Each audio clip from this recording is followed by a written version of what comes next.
Para sa ating sports banter, makakasama natin via Zoom si Philippine Sports Commission Chairperson Richard Bachman para magbigay ng update sa mga atletang Pilipino at ang mga nakalatag na events ng PSC.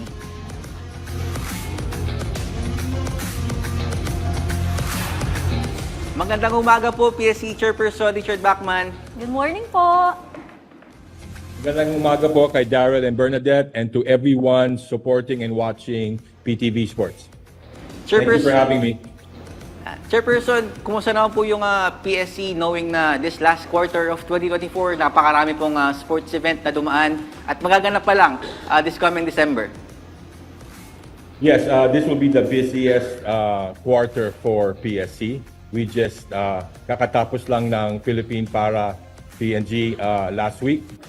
Tapos this weekend po meron tayong Batang Pinoy which we will have around close to 11,000 athletes and close to 3,000 coaches, 171 LGUs. And then by December 1, we also have the Bimpiaga Friendship Games. For your info, yung Bimpiaga Games stands for Brunei, Indonesia, Malaysia, Philippines, East Asia Growth Area, and Northern Territory Friendship Games. So this is an international event po. Chairperson, last week nabanggit mo katatapos nga lang po nung Philippine Para Games, Para National Games, and nagbalik po siya after ng pandemic. Kumusta naman po yung naging hosting po natin yung pagbabalik po nitong Para Games, and any plans po of PSC to institutionalize itong games po natin for our para athletes? Yeah, this is my first time to experience yung Philippine Para Games.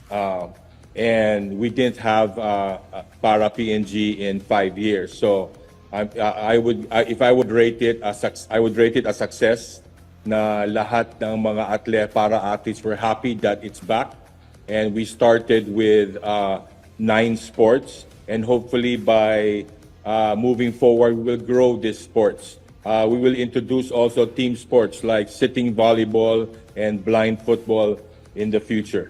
And I would like to thank Phil Spada and PSC employees for making this an event a success po. Yes po, Sir Richard. Isang linggo na nga lang po bago ang pagsisimula ng Batang Pinoy 2024 at Bimpiaga sa Palawan. Kamusta na po ba yung paghahanda po natin para po dito?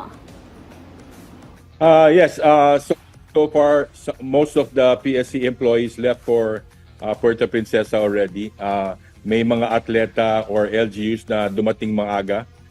So everyone is there preparing. I'm just making sure yung mga sleeping mats arrive on time. Pero if it doesn't arrive on time, then we will purchase sleeping mats for our athletes who arrived early. Tapos papalitan namin ng yung mga pinurchase ng PSC. Okay, so far, the numbers I'm getting is close to 12,000 athletes arriving, and then close to 3,000 coaches arriving as well. And then we have 30 sports that will be played in Batang Pinoy this year. And the new sports would be Jiu-Jitsu, obstacle course, and Courage. And yung comebacking sport po will be the soft tennis, will also be held in Batang Pinoy. Yes po, Sir Richard. Marami talaga tayong mga sports event ngayong taon. Pero sa susunod po na taon, 2025, ano po ba yung mga malalaking plano ng PSC for Philippine sports, lalo na Disyembre gaganapin po ang SEA Games and ASEAN Para Games? Yeah, so we just finished our budget hearings. Kumbaga, sabay-sabay lahat, budget hearing, tapos yung mga events ng PSC. So for next year, I will be focused on the infrastructure projects in line. Now we have the construction of a 7-story athletes dormitory. We also have a construction of a 12-story multi-sports training center, rehabilitation and upgrading of our facilities, our stadium, our baseball stadium. And also we have hostings next year. We have a lot of international hostings. We have the Southeast Asian Games in Thailand. We have the ASEAN Para Games in Thailand. We have the Asian Youth Para Games in Uzbekistan. We also have the Asian Winter Games in China. And we also have the hosting here in the Philippines, the FIBB Men's Volleyball World Championships, and the hosting of the FIFA Women's Futsal World Cup po. Medyo konti lang for next year.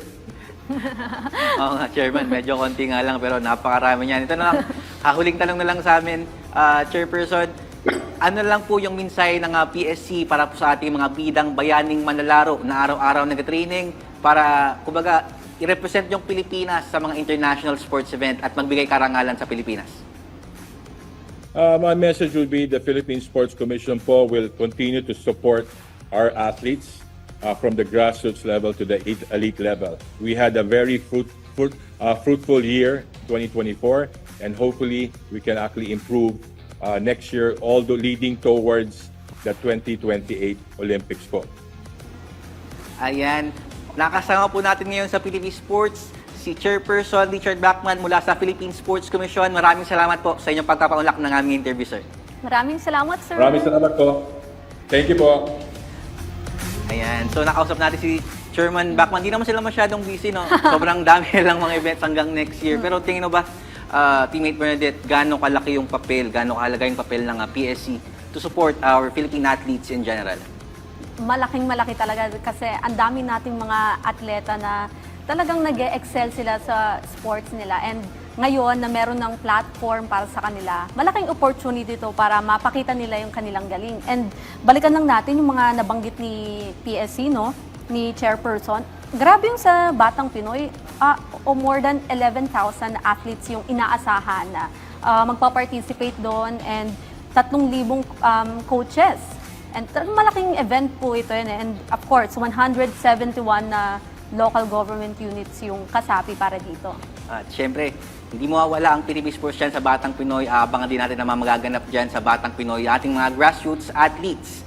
Kaya huwag muna kayong bibitiw, teammates, dahil magbabalik pa ang PTV Sports.